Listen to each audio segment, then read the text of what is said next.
Welcome to the Human Capital Innovations Podcast, your go-to source for personal, professional, and organizational growth and development.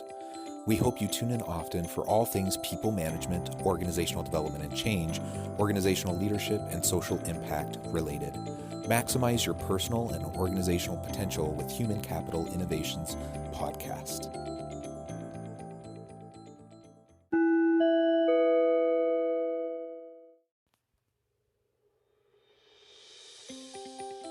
Welcome to the Human Capital Innovations Podcast. In this HCI podcast episode, I talk with Dr. Lepora Flournoy about leading for transformational change.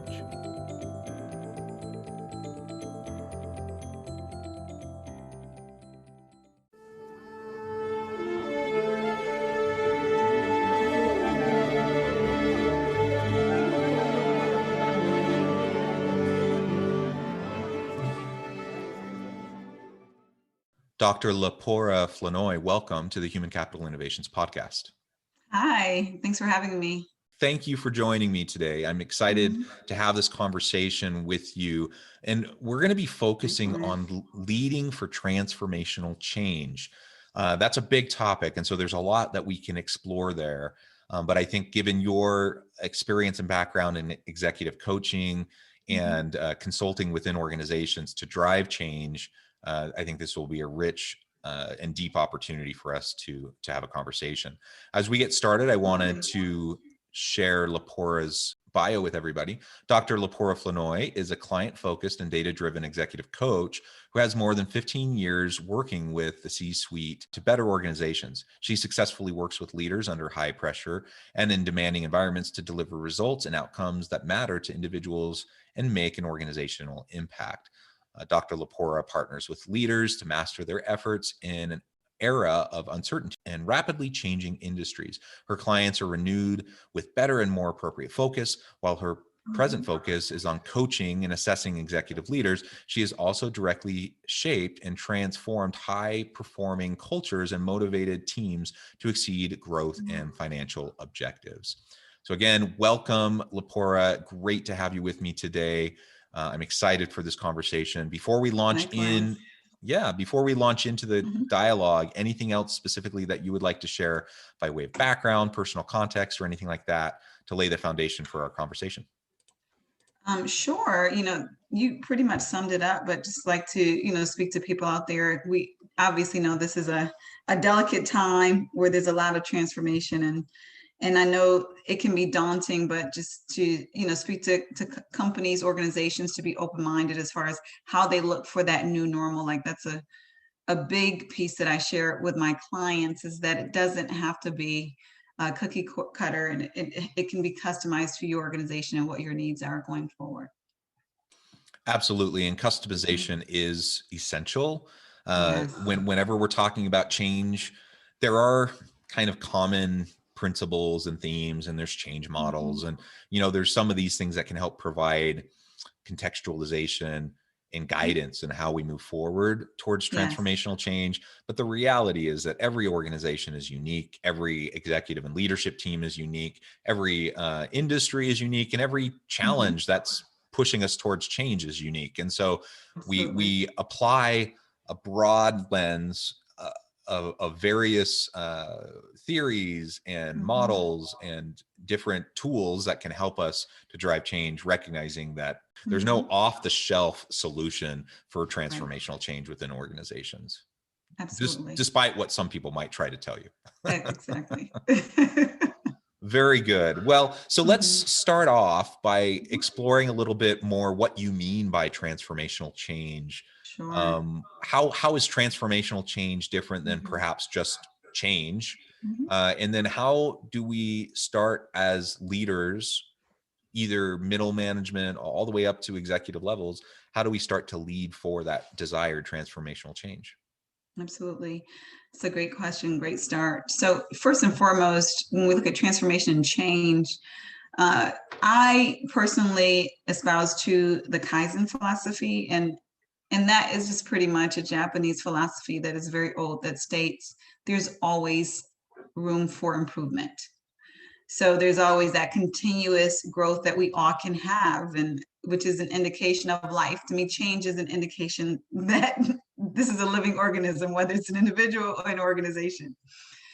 So that being said, you have your intermittent change, that's not constant. You have your incremental change, that are small doses over time. And then we have your transformational change. And so that's the big change. So to give you an example, I'll just throw out a random example out there. If you have a compensation department, for example, they may understand that they're missing a certain band within their compensation philosophy and structure, because they are constantly underbidding for a specific role. So given that, they may add an expansion to whatever that band is. So say, for example, it's 75,000 to 150,000. They may change it, given the fact that they're out of market. They may do a benchmarking study and realize, okay, we have to expand it 75,000 more and change it from 100 to $200,000. That's a change. They made a change. They realized they had to do a tweak for a certain role. A transformation is looking more so at their overall compensation philosophy and saying, hey, it's outdated the way that we lead compensation. So we need to completely overhaul what we're doing. They maybe haven't updated in a while. They may not be paying based on performance, but only paying, for example, cost of living. They may have 100 bands when they really only need 10. So something like that is a massive change. Another massive change is going from working in the office 5 days a week to working at home 5 days a week. That's another transformation versus, say, for example, a change might be, okay, you're working from home or remotely once every 2 weeks. The reason why, what makes a transformation are the conditions that need to adapt and adjust in order for that change to be successful. So it's a big adjustment for people. And so therefore, big preparations need to be made. So that is the biggest difference between a change, so to speak, versus a transformational change, which obviously at the end of the day is going to be subjective based upon the organization. Yeah. And I think, we all experience change constantly. I really like your initial framing of change means growth, right? If Yes. we're in a learning organization, if we have a growth mindset where we're constantly trying to develop ourselves and achieve our greatest potential, then there's necessarily going to be change, and there's going to be discomfort, there's going to be ambiguity and uncertainty, Yes. right? So part of this leading transformational change is starting with an acknowledgement that change is normal, to be expected, and really to be embraced, frankly, if we want to learn and grow and develop into our true potential. And then, to your point, that everyday change that happens all around us as we're growing, that's one thing. Transformational change we often talk about in terms of those big things that happen within an organization that represent major shifts. Absolutely. Not little minor tweaks to policy, Right. or a reshuffling of the deck chairs on the deck, in terms of like, some of the minor reorgs that sometimes happen. I was part of, a reorg in an organization recently where, they were framing it as wanting a transformational change, but really all they were doing was this really minor shuffling of the chairs, and there was nothing actually impactful happening. And I'm trying to help them understand that. So part of that is just recognizing the different types in terms of what our end goal is, what our objective is. But then that also has different implications for how we lead it out. So what are your thoughts in terms of just kind of everyday change, growth mindset, innovative culture, that kind of stuff? How do we lead that, and how might that look different than how we lead transformational change? Absolutely. So the former makes the latter far easier. So with both, you're talking about a level of change maturity. And for me, when I look at an organization, I say, well, this organization has a high level of change maturity. This one has a lower level. Sure, I can share the symptoms with you. This organization is more used to change happening. This organization is more adaptive and agile. But one major difference I typically see in those types of organizations is the one with the higher change maturity is more of a continuous learning organization, whereas the one with the lower change maturity is not. So by continuous learning, they tend to have a framework, a mindset focused on, we need to continuously learn, just what it says. So they typically have goals for their individuals. So it may be, for example, we want you to study or, learn, ramp up your skill 40 hours a year.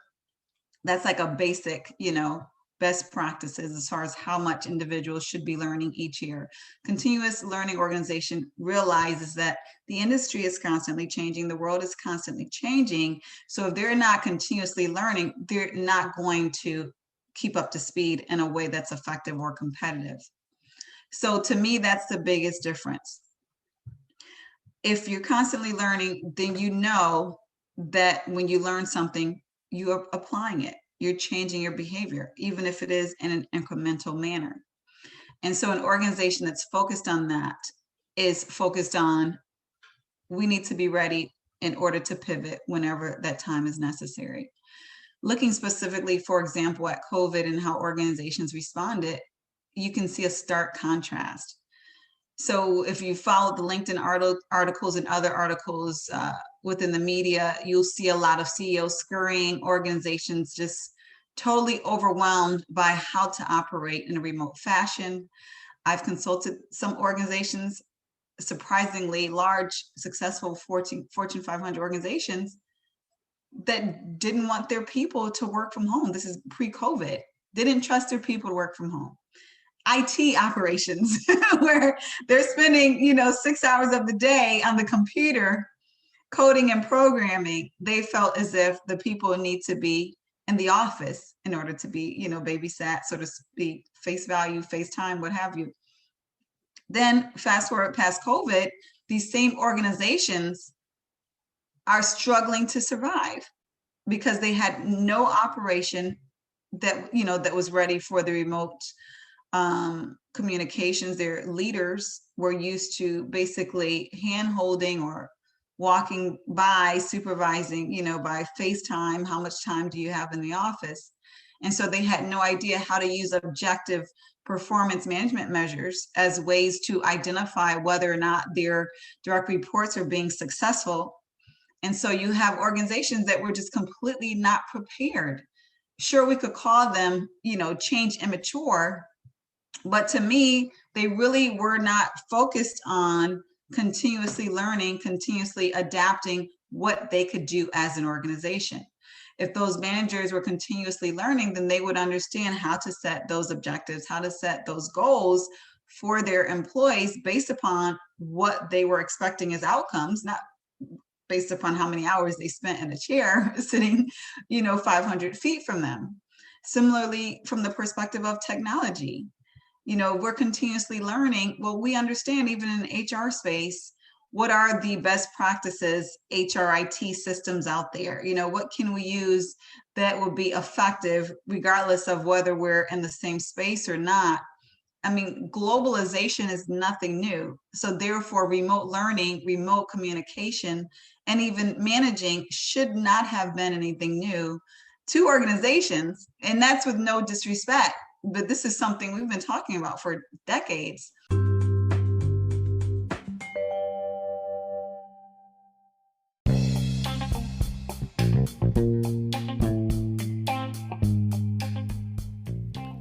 I'm excited to announce the publication of my new book from HCI Press, The Alchemy of Truly Remarkable Leadership: Ordinary, Everyday Actions that Produce Extraordinary Results.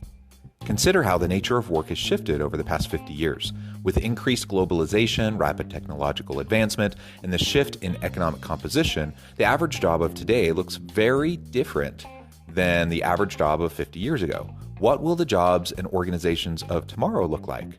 Moreover, what does this all mean for organizational leaders? What are the core competencies and capabilities of organizations and their leadership that are prepared for continued disruption and geopolitical and socioeconomic shifts? Regardless of what the future holds, increasingly, leaders need to be socially minded, data-driven, decisive, champions of talent, and disruptors of the traditional notions of leadership, teams, organizations, and work. The alchemy of truly remarkable leadership will help you to explore your own leadership competencies and capabilities and consider ways to apply and implement them into your workplace and personal life.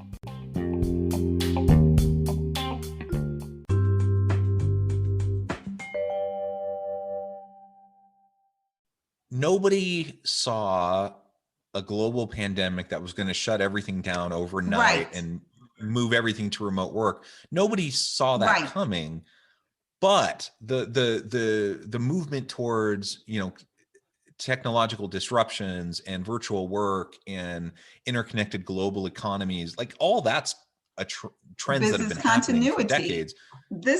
It's been there, so it's a matter of, well, do I send my people to learn just in time, or am I going to be a continuous learning organization where I believe my people should always be learning what the best practices are, what the options are? To me, that's what differentiates a change mature organization from one that's not. Am I proactively learning with my people, or am I learning in a more reactive, just-in-time manner that may be not just in time, but too late when you're faced with a pandemic like COVID? Yeah, absolutely. I think that's really well said. And so if I'm understanding you correctly, if I'm leading towards change, small c change, that's an attitude of just continual learning, continual growth, creating a culture of flexibility and agility, where people recognize it's part of their role and their job to constantly be pushing the envelope and learning and growing. And if you do that, if you lead for the small c change, it makes the opportunity when required for transformational big scale change, capital C change, that can happen much easier. It's still difficult. Any transformational change is going to disrupt so many things, and it's going to be very difficult. But if you've already built that culture of change and growth, then it's possible. If you haven't built that culture in advance, that transformational change is going to be really hard. Way harder than it would have been otherwise. And that's when we talk about the statistics of failed change initiatives, that's usually what we're talking about, right? Is that people that don't have that change maturity, they haven't invested in the small c change, and now they're facing this big dilemma where they have to adapt quickly, and they're not really equipped. It's overwhelming, at that point, because to the point that you're saying, when we're doing continuous learning, if we're constantly learning, we can't help but to make changes. We can't help but to see, if we're seeing a better way of doing things, we can't help but to want to adapt to that. And when we're not doing that, and say, for example, now we have a massive overhaul, we have to go from, say, a manual to an automated process. It's like, well, that's overwhelming, because now we're not doing a 10-degree change, a 50-degree change. Now we have to do a 180 when we weren't even used to doing, the incremental 15-degree pivot. So how do I do that? I freeze, it's too much because I'm not used to that. Yeah, absolutely. So I think it's important for anyone listening today to first take a step back, think about your organizational culture, your team culture, and what is your personal openness and your team's openness towards continual growth, learning, and change. And if it's not quite where you would want it to be, you can start taking simple steps now to start to develop and reinforce that kind of a culture and reward that kind of a mindset.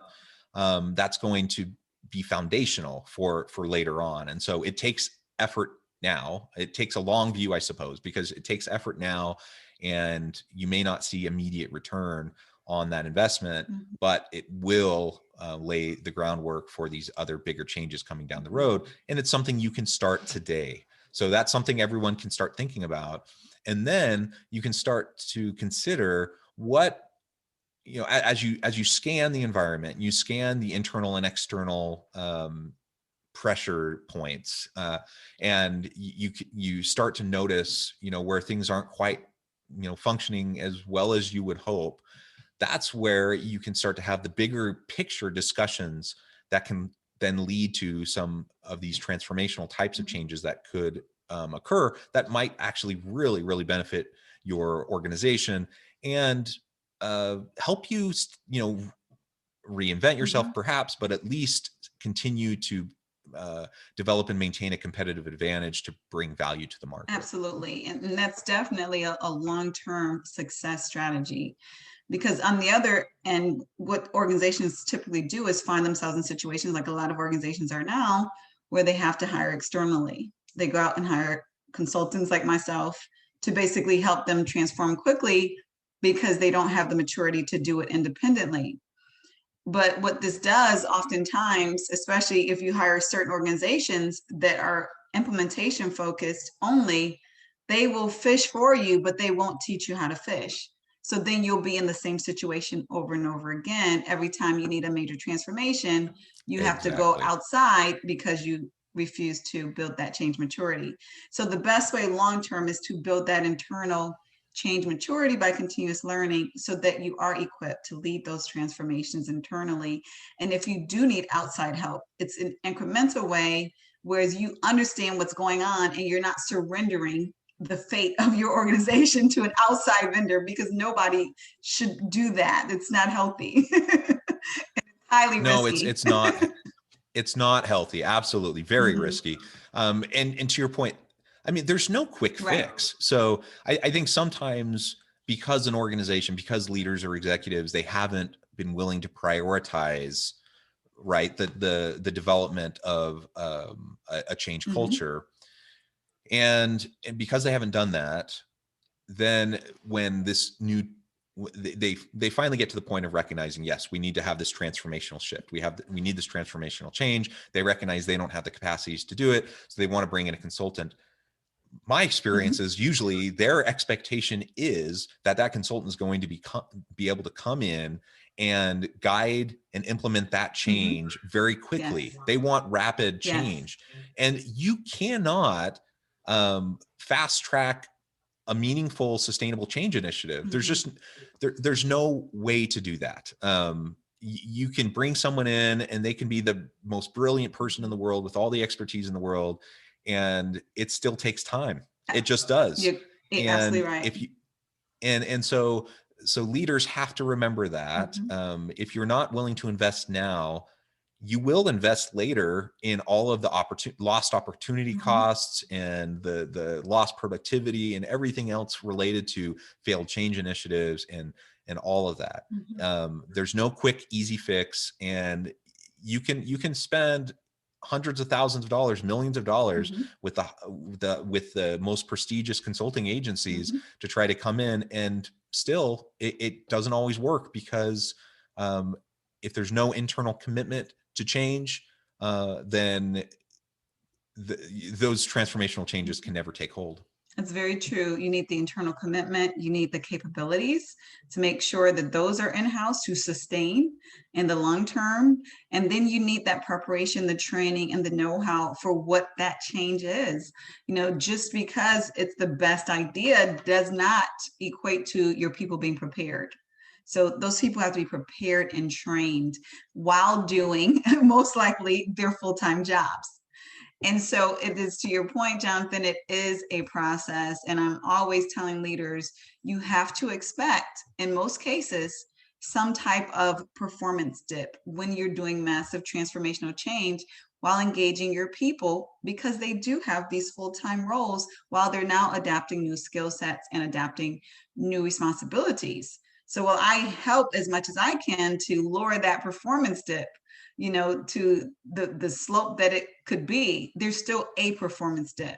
So it's not this fast, get her done, low investment or no investment from your people, but it is an investment of time, commitment, knowledge transfer, and culture shifts that have to happen when you're talking about major transformations. Amen. Well said. um, well, Lepora, we're almost out of time for today, but Sure. I really appreciate all of your insights. Before we Mhm. close, I want to give you a chance to share with listeners how they can get connected with you, find out more about your organization, what you can do to help them, and then give us the final word on the topic for today. Absolutely. So you can find me at nextgenpeople.com. That is our talent management, executive coaching, consultancy services. We work with all corporations and all organizations as well. drlepora.com, I do more B2C work on that end, and that's more dealing with individual leaders who want direct support on their own. Final word is, I know this is a very difficult time for many organizations, and it's unfair, quite frankly, for everyone during this pandemic. But I just want to reiterate what I said before. Your organization is unique. You have a unique culture, a unique operation and processes, and you have unique people. And so honor that with your new normal. It is great for you to read thought leadership articles, best practices, but at the end of the day, you want to make sure that you're doing what's best for your organization, for your people, and for your culture. That's what's going to sustain you successfully in the long term. Excellent. Thank you so much, Lepora. It's been a Thanks for real having pleasure. me. Yeah, it's been a pleasure having Mhm. you and having this conversation. We could dig way deeper, and perhaps I Mhm. could have you back on another time where we could Sure. explore this to a greater extent. But I hope everyone has been able to take away at least a few nuggets of what you can start doing today to make a difference in terms of that change culture, that change mindset within your Mhm. organization that will prepare you for when these big, huge, monumental, transformational changes have to happen in the future. As always, I hope everyone can stay healthy and safe, that you can find meaning and purpose at work each and every day. And I hope you all have a great week.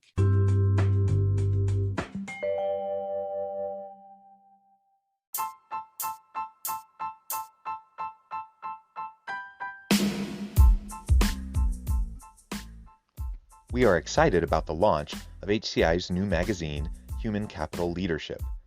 Human Capital Leadership is a free, interactive e-magazine designed to help individuals, leaders, and organizations find innovative approaches to maximize their human capital potential. We will be publishing issues quarterly in August, November, February, and May. Check out the first issue and let us know what you think.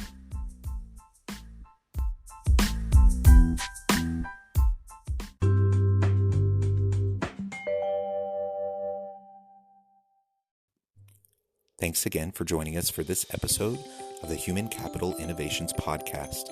I hope you stay healthy and safe and that you have a great week.